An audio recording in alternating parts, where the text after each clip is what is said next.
Wow, this is great. So many pots. Lovely. But they discovered that many of the tombs were not insignificant. That became surprisingly clear in one of the first tombs they investigated, Tomb Kings Valley 32, or KV32. At the time, the tomb was full of debris.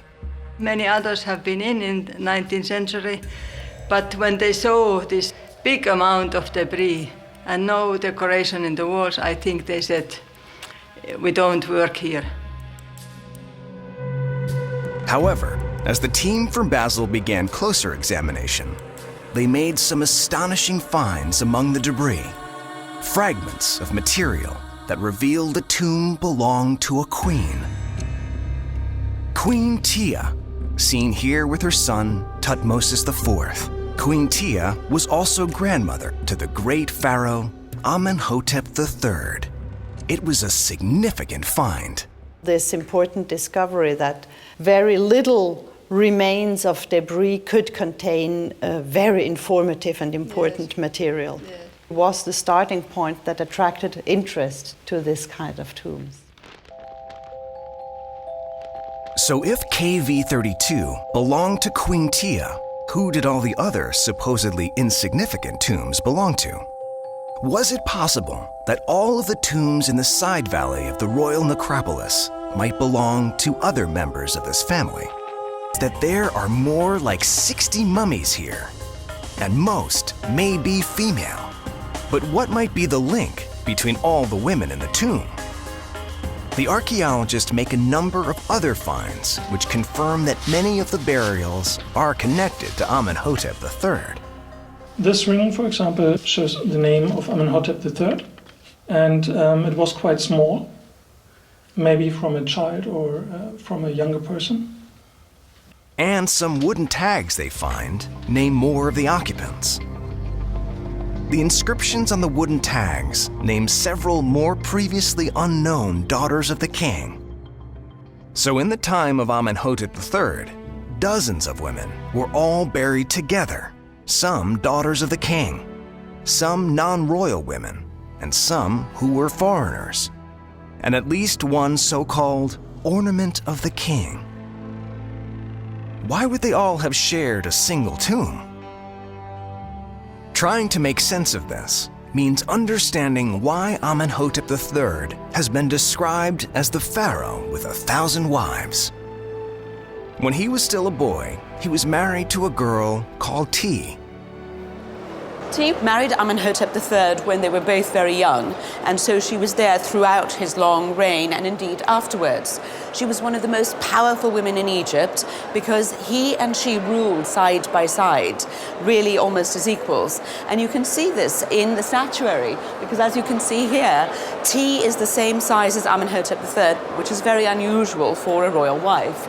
So there must have been something very special about their relationship.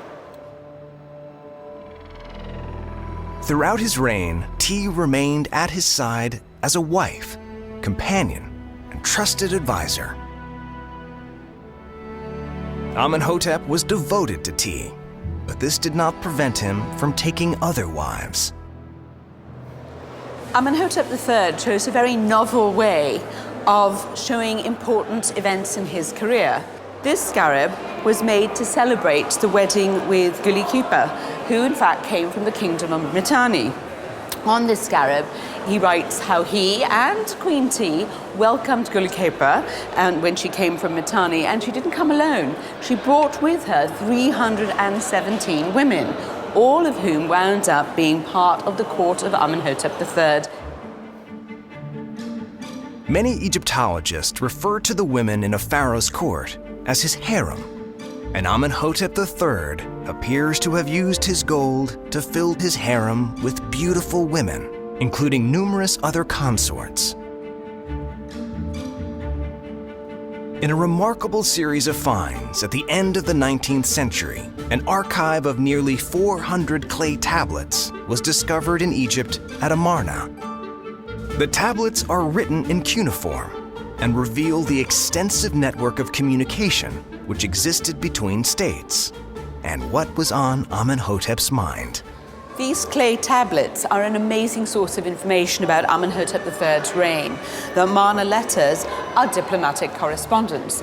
And these letters talk about his diplomatic tactics, and basically that meant marrying well. So he married the daughters of a lot of the princes from Babylon, from Mitanni, all throughout. And these letters, in fact, talk about him saying, I would like one of your daughters as my wife. And someone saying, well, I believe that in Egypt gold is like dust, so if you send me some of your gold dust, you can certainly have my daughter. So ultimately, Amenhotep III wound up with at least 6 foreign wives and all of their dependents in his harem. So really, he maintained peace in the region, not by warfare, but by very clever manipulation and marriage. From Milkilu of Gazru, Amenhotep asks not for a wife, but for 40 beautiful women, and sends 40 pieces of silver for each one. In view of the price, he instructs Milkilu, they had better be beautiful without blemish.